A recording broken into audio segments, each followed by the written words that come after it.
السلام علیکم. عزتمندو مونځ د الله تعالی لوی حکم ده او مونځ بوري کې اکثر متزنه ټکي پاته نه وي مونځ مسایلو تر دې پرې چې بعض اوقات مو فرض هم مزول چې کوم فرایض دي هغه هم مو غلط کوو نو هغه دی وجه به مو مونځ نه کیږي بعض اوقات تو بشپته کوله سرويخت کوله شل کوله مونځ کړی وي کې شي غلط کړی وي مخکې مو تکبیر تحریمه باندې ویډیو جوړه کړې و هغه ول وضاحت میکړو چې تکبیر تحریمه یې چې شته او دا څرنګه کوي بهر نن د مونځ فرایضونه دوا نور فرض بوري کې خبره کوم مختصر غونې چې هغه علم تاسو ته وشي او هغه نه مخکې بزرګ تاسو نه درخواست وکړم چې د ویډیو څوره شیر کوي شو نو دې به تاسو ثواب ملويږي تاسو په ذریعہ سره به دغه موله بیان یا موله دغه خبره اسلامي خبره دغه مونځ مسائل د خلکو ته راسي نن چې مو پیله خبره کوو ابدي قیام بوري کې کوو لکه تاسو ته پاته ده چې مونځ کې قیام کول دا فرض ده یعنی په ویلوړه مستوى درېدل دا فرض دي اوس بعض اوقات خلک بعض ټیم خلک څه کوي چې دغه قیام یعنی یا خوستړی وي یا انداسي ساري خوږي یا ایتبوي بس نوسته منځو کې نو دی بوري کې تاسو ځون پوي کو چې دغه قیام چې کوم د عذر دی واجب تونه سکت کی یعنی که عذر روغلو ته په نوسته منځ کوي شي او دا داسي عذر نه چې تو سار خوږي یا تو تبره یا تستړی بس ته په نوسته منځ کوه نه داسي عذر وی چې تو ته پاتې وی چې کزه ودار نو زره غرضم یا ته بالکل ودارې نشي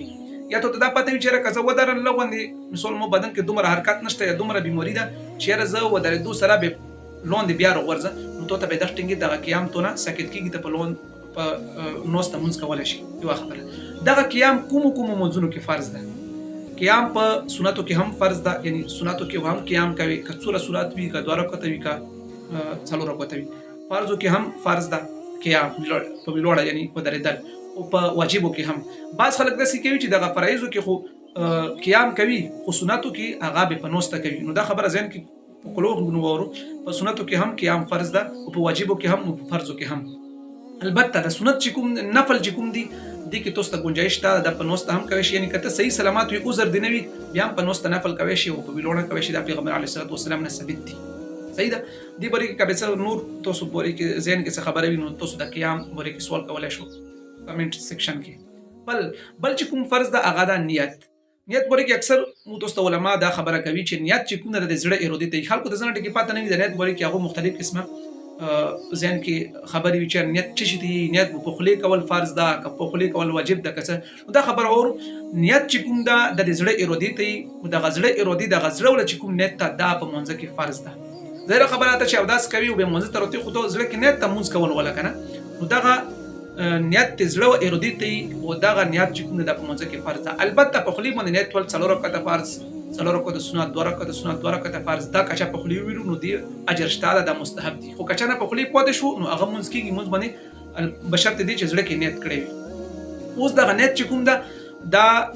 دومره ته تمیز کوي چې مثال زه د فرض نیت کوم یعنی زړه کې به ته دومره وي چې د فرض نیت ته کدي سنتو نیت ته او کدي واجب نیت ته دا تمیز دا فرق په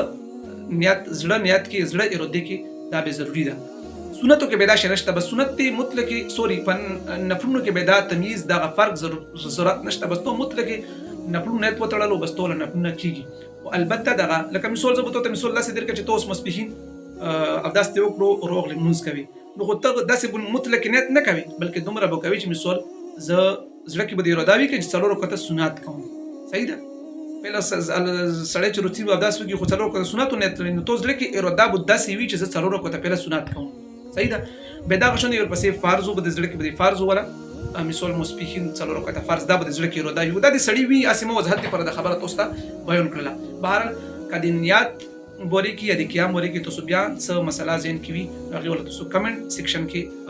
سوال کولای شئ ان شاء الله زه به کوشش کوم چې هغه جواب درکړم السلام علیکم ورحمت الله وبرکاته